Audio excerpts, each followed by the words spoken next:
Hi guys, it's me, Holly. Okay, I need you guys, Joe and Betsy, the dinosaur. But first, I'd like to give a shout out to my Aunt Joy. Hi! Now let's get started. Joe and Betsy, the dinosaur, by Lillian Hoban. Joe and his pet dinosaur, Betsy, lived in a cave.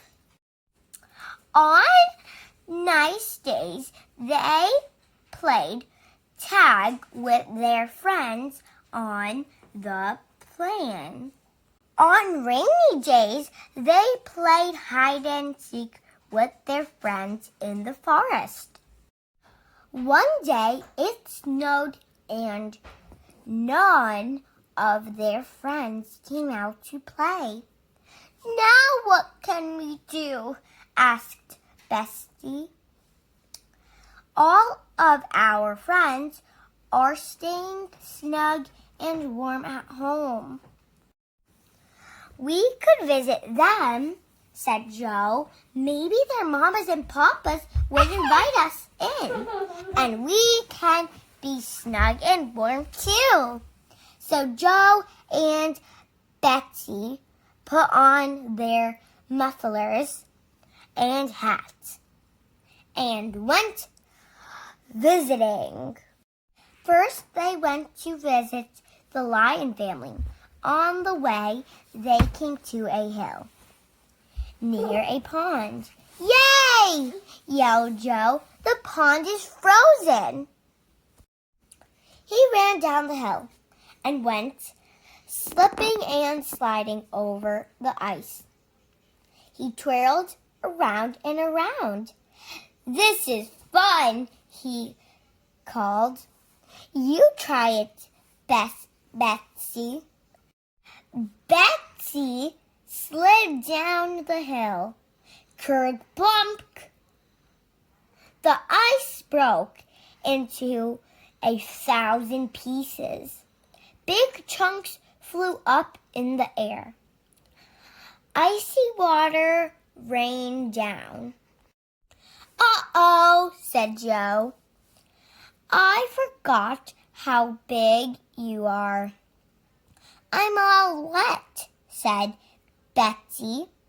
Maybe Mama and Papa Lion will let you dry off near their fire, said Joe. When they came to the lion's den, they heard snarling and roaring and crashing and bashing. The children must be having fun, said Joe. Betsy stepped up to the door and knocked. Crash! Bang! Betsy's big feet broke through the steps. Uh-oh, said Joe. Bam! The door fell down. Papa Lion stuck his head out. Now look what you've done, he said. It's Joe and Betsy, called the little lion children. Let them in, let them in. I will not, said Papa Lion.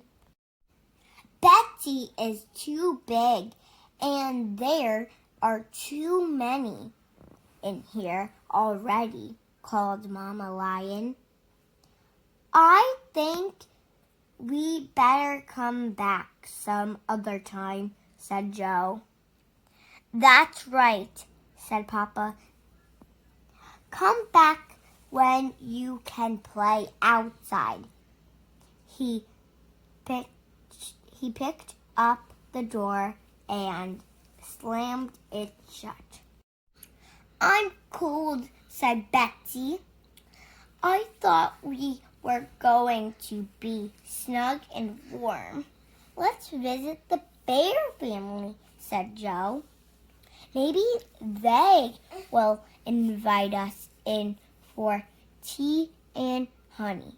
Yum, said Betsy. When they got to the bear's den, It was very quiet. It looks like no one is home, said Joe. There is smoke coming from the chimney, said Betsy.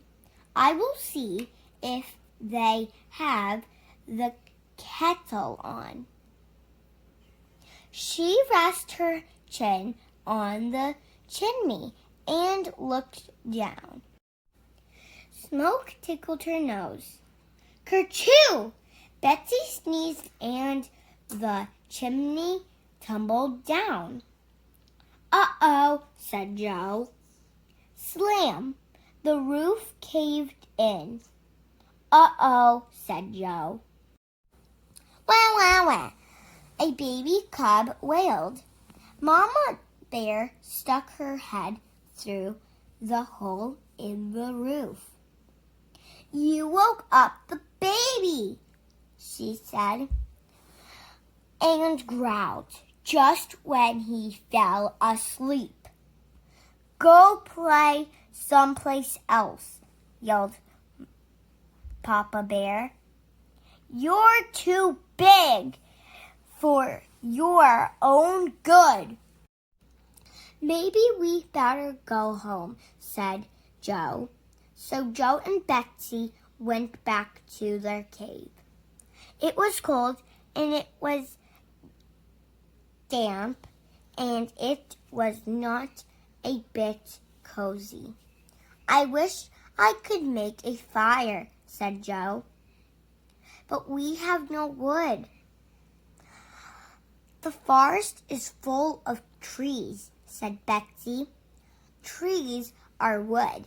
Trees are very big, said Joe. You need small pieces of wood to make a fire. I can make small pieces out of big trees, said Betsy. How? Asked Joe. Watch me, said Betsy. She went outside and sat down on top of an old dead tree. Crack! The tree fell over. Betsy whacked the big branches with her tail. Throck! They broke into logs. She grabbed a log in her jaws. Crunch! It broke into little sticks. Now we have lots of small pieces of wood, said Betsy. They are just right for making a fire, cried Joe. Joe rubbed two sticks together. He rubbed and rubbed until smoke came out. Then he blew on the smoke until fire came out. He piled logs on the fire until it burned brightly. Joe hugged Betsy. You did a good job, he said. I am glad you are big. Yes, said Betsy. Sometimes big is better. Now let's make a pot of tea, said Joe. Yum, said Betsy.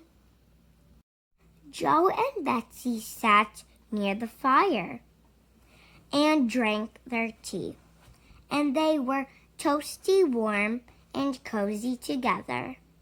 The end. I hope you enjoyed the story. If you like this video, give it a big thumbs up. And if you want a shout out, comment down below. See you tomorrow. Bye, guys. Stay safe.